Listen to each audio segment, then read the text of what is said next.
Nichols must be the only streamer to get officially uncancelled. I mean, the whole gist of cancel culture is to serve as a permanent banishment from the internet and thus from our attention. You see, many creators have been cancelled over the years, completely blacklisted from discussion and removed from our minds, never to be seen again. But for Nichols, a man well known for his infectious laugh and reacting to viewers' ringtone, I think that he might be the first internet personality to have the effects reversed.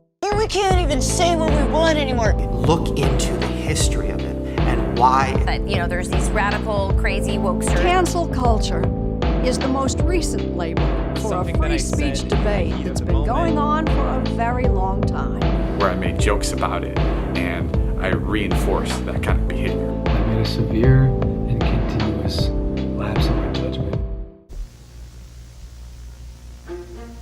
Cancel culture is a plague. One mistake and you're done. After going mainstream in 2019, it's become commonplace. A split-second slip-up or a culmination of bad decisions, you build up your reputation just for it to be destroyed. What a fucking...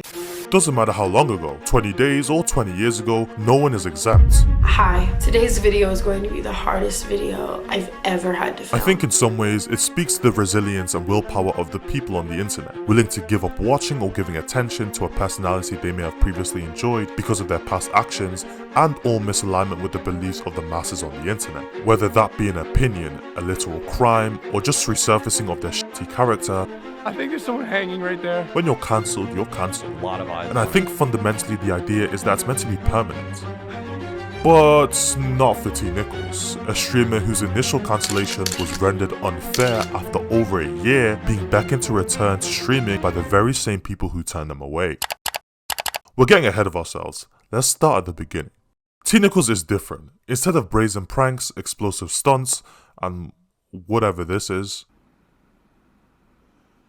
he creates an interactive atmosphere, almost feeling like you're meeting with that one friend with a beloved personality in the friend group. But things weren't always as they seemed. Often with internet personalities, they portray their highlights, big moments, and best slices of their personalities, left to fight the personal battles behind closed doors. As a teenager, Nichols had a pretty severe case of gynecomastia, a pretty common condition that leads to the overproduction of tissue and the subsequent enlargement of breasts in men. And as a result, he self-reportedly had a low confidence level, often neglecting the experience of going to parties and social events, even missing his own graduation. We're going to freshman year. By then I'm not playing any sports. I still have friends, but this is when it kind of started taking a toll on my social life. Anytime I get invites to parties or hangouts or anything, I'm immediately turning them down. Pool parties is an instant no. I don't want to be showing up wearing a swim shirt or anything like that. Immediately shutting that down, not going.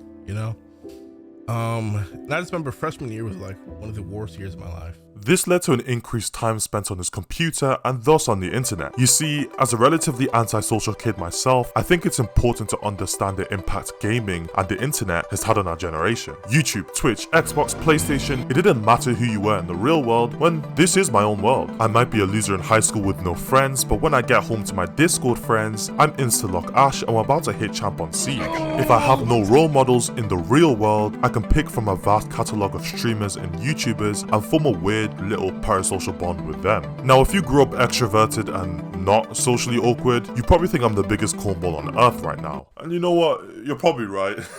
But the kids who get it, get it. And frankly, Nichols was one of those kids.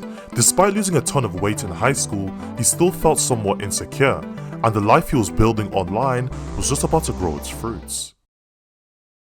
I just mentioned some of the realities of living a life online, the escape aspect, the weird parasocial bonds, but what about when your silly little life online becomes something bigger? It's been years since streaming went mainstream. We know it can open doors. Not only streaming, but videos in general. We've seen a lot of people, old or young, create personal brands, and within a few years, it's completely transformed their lives. Got the house. Now, Jordan, your Nichols wanted in on this and decided to start doing something with the other side of his double life. After graduating high school, he picked up a job as a security guard in a hospital, which, as you can imagine, is not exactly the most inventive job one can have. And he knew he had a passion for something, and he would soon pick up a camera. When I first started learning English, my teacher was flirting with me. I ended up sucking his. I'm sorry, Izu. Bro, who was that? These streams and videos didn't have big fancy production quality or crazy stunts, it was simply him being himself, garnering him hundreds of fans. Hundreds became thousands, and mentally, he wasn't doing so bad at this stage in his life. He saved up enough money to pay for his gynecomastia surgery, which we know he felt was holding him back for many years now. And as it felt things couldn't get any better, he had a girlfriend now, assisting his self-esteem and motivating him to keep killing it online. But conversely, in the same breath, we know young love can be detrimental, and in retrospect, that was an understatement. Nichols admitted he wasn't the best during this relationship. It frequented arguments and fights, and it was taking a toll on him. Coincidentally, he was at the height of his career at this point. His clips were rampant, and whether you liked it or not, be sure to see him reacting to some of the stupidest ringtones on your For You page. Oh my god, oh my god. There we go, there we go. We're getting into late 2023, and he breaks up with his girlfriend, citing immaturity as the main reason for the downfall of the relationship, also regarding it as one of the biggest mistakes of his life. She played on his mind, but he tried his best to ignore it, continuing streaming and sweeping this behemoth of an issue under the rug mentally. This ego. You know, I had this ego that, you know, I was always right and I couldn't be wrong, you know. So we get in these arguments a lot, and I'm just like trying to justify everything and saying, oh, well, so-and-so did this, so I can do this, you know. Why do you feel like you're not supposed to feel that way? It's just for views. It's just for content. Like, stop, get out of your feelings, basically.